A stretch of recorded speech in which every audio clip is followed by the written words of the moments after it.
Мереке Жұмағалиқызы нөмір 39 мектеп гимназиясының 2014 жылғы түлегімін. Биыл бітіруші түлектерге шын жүректен тілерім жоғары оқу орнына түсіп, студенттік өмірді қызықты өткізіп, абыроймен аяқтауларына тілектеспін. Мектеп өмірі артта қалды.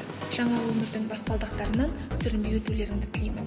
Құрметті де аяулы ұстаздар, сіздерді тағы да бір егемен еліміздің қанаттанған бозбала мен бойжеткендерін арман биіктеріне ұшырып, ең үлкен өмір мектебіне шығарып салған күндеріңізбен құттықтаймын. Сіздерден алған үлгі-өнеге, тәрбиемнің арқасында қазіргі таңда ұрпақ тәрбиелеуде өзіндік үлесімді қосып отырмын. Сіздерге айтар алғысым шексіз. Қанаттарыңыз талмасын. Мен Амангелдіұлы Абдулла, Жамбыл облысы Тараз қаласы нөмір 39 Иван Васильевич Панфилов атындағы мектеп гимназиясының 2014 жылғы жас түлегімін. Және де Әл-Фараби атындағы Қазақ ұлттық университетінің механика-математика факультетінің ақпараттық жүйелер мамандығының 2018 жылғы жас түлегімін. Және де Тараз мемлекеттік университетінің электроэнергетика мамандығының 2020 жылғы магистрантымын.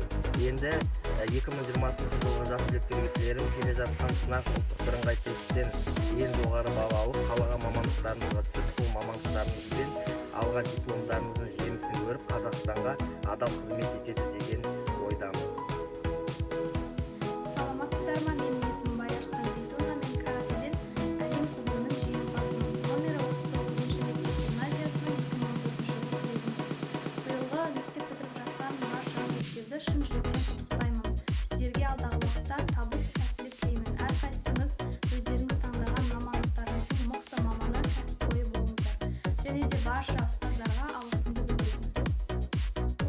Менің аты-жөнім Тұрғынбек Ағайұлы, мен Тараз қаласы нөмір 39 мектеп гимназиясының 2005 жылы бітірген 20 жылы ұлттық кітаптар орталығында жұмыс істеп келе жатырмын.